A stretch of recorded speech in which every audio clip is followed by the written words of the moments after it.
Il s'est présenté, Ross Wanless, responsable des programmes de protection des oiseaux de mer à BirdLife International. Et il est ici pour lancer un projet qui consiste à réduire les pêches accidentelles d'oiseaux dans les pêcheries d'Afrique de l'Ouest.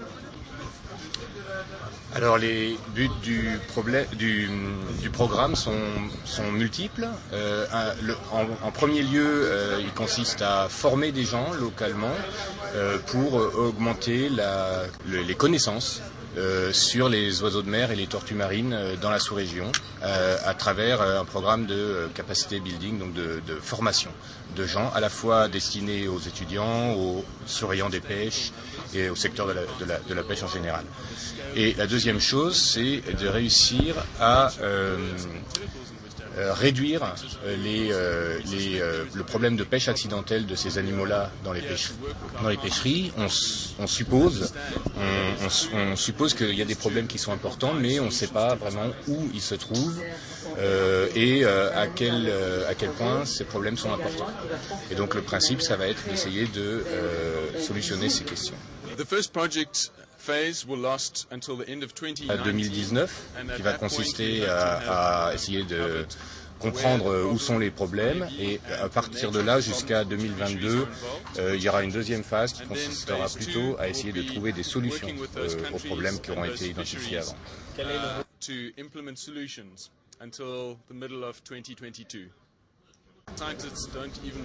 Alors le rôle des oiseaux de mer et des tortues n'est pas complètement connu. Les écosystèmes marins sont extrêmement compliqués. Cependant, on sait que par exemple les oiseaux de mer servent à ramener des matières organiques au niveau des îles, qui servent ensuite à la production autour des îles et qui servent aussi aux pêcheries locales dans ces cas-là. Et aussi, les oiseaux de mer et les tortues marines servent aussi d'indicateurs sur l'état de santé des écosystèmes. Et perdre ces animaux-là, c'est aussi perdre des opportunités de suivre l'état de santé de ces écosystèmes et notre capacité à pouvoir adapter les pêcheries, etc. Et on pense que, en effet, si ces animaux finissent par disparaître, c'est toute la chaîne, y compris le secteur de la pêche, qui peuvent être affectés par ça. Cape Verde starts a huge concern about the Parmi les ONG au Cap-Vert qui ont commencé à s'intéresser aux oiseaux, il y a eu une prise de conscience que le problème des pêches accidentelles devenait particulièrement importante. Et c'est pour ça que son ONG est inclus dans ce programme. Alors, Biosphère, c'est une organisation nationale, c'est ça, hein, et qui s'intéresse à la protection des oiseaux à travers de la comment on dit, raise awareness, prise de conscience, promouvoir une prise de conscience des problèmes locaux concernant la conservation des oiseaux de mer et du lobbying auprès des instances politiques pour pouvoir faire bouger les choses.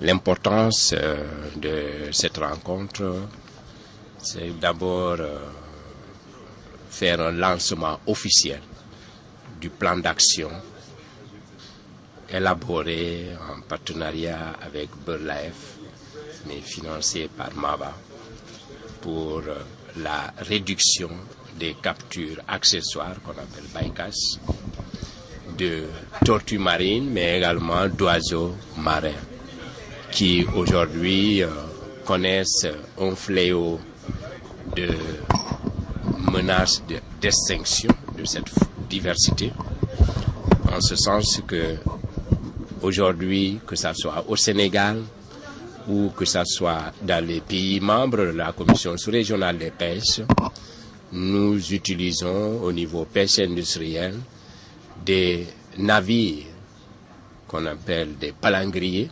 autrement dit qui pêchent avec l'engin de pêche qu'on appelle la palangre, et que nous utilisons également des navires qui pêchent au chalut. Donc c'est des chalutiers, c'est des filets, alors que les palangriers c'est des ligneurs. Et ces deux engins de pêche, aujourd'hui, c'est eux qui menacent réellement le stock ou des tortues marines, mais également des oiseaux marins.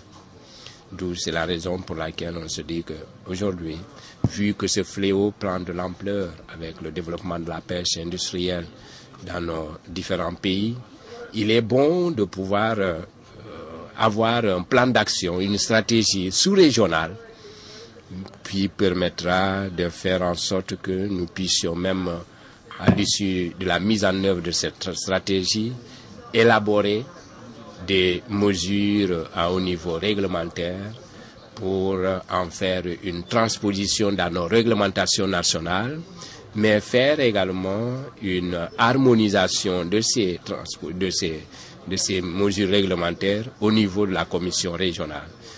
Je précise ou je rappelle que la commission régionale des pêches réunit les 7 pays qui sont couverts par ce programme au niveau MAVA BirdLife. Donc c'est pour dire qu'aujourd'hui, un des objectifs, une des priorités de la commission régionale, c'est l'harmonisation des politiques. L'objectif de cette rencontre, il est double. Alors c'est d'abord pour lancer officiellement le plan d'action pour la réduction de la pêche accessoire qu'on appelle communément bycatch, des tortues marines et des oiseaux marins en Afrique de l'Ouest. C'est un projet donc qui est financé par la Fondation MAVA et qui est mis en œuvre par l'ONG BirdLife International en collaboration avec divers partenaires de la sous-région. Et le deuxième objectif, c'est de mettre en place le comité de pilotage de ce projet, comité donc multi-acteurs qui va accompagner la mise en œuvre et s'assurer que les objectifs identifiés sont atteints. Les 2 espèces qui sont concernées par ce plan d'action, donc les tortues marines ainsi que les oiseaux marins, sont vraiment en danger. Vous savez que l'Afrique de l'Ouest elle abrite 7 espèces dans le monde. Parmi les 7 espèces dans le monde qui existent, il y en a 5 en Afrique de l'Ouest. Elles sont toutes menacées, n'est-ce pas? Et elles sont menacées par plusieurs facteurs, dont la pêche accessoire, qui est un des facteurs les plus destructifs, on va dire, de ces populations-là.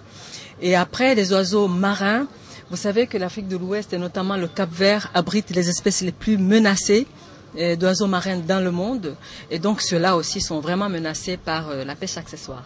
Les leviers ou les stratégies d'intervention de ce projet incluent d'abord l'amélioration de la connaissance. Vous savez, tout le monde parle de pêche accessoire, mais comme c'est en mer, on ne sait pas exactement quelle est la nature, quel est le degré, on va dire.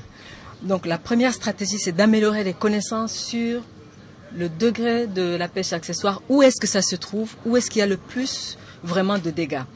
La deuxième partie, ce sera comment est-ce qu'on peut essayer de tester de nouvelles méthodes de pêche qui permettent, bien sûr, aux pêcheurs, en même temps, de ne pas perdre leurs revenus, mais de réduire quand même l'impact, n'est-ce pas, de cette pêche industrielle sur les oiseaux marins et les tortues marines.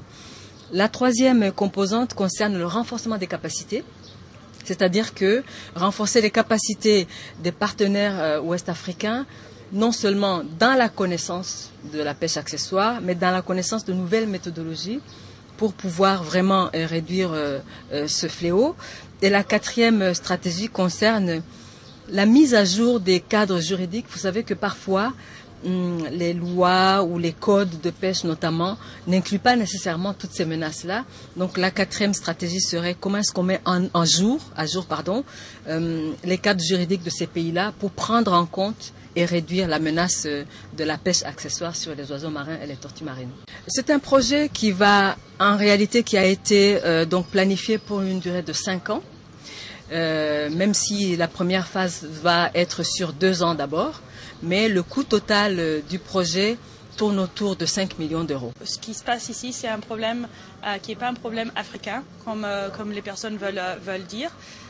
Combattre les prises accessoires des oiseaux marins et des tortues marines, c'est un problème aussi de l'Europe, parce que ce sont des bateaux européens aussi qui sont ici, qui font la pêche ici, et qui attrapent ces espèces menacées.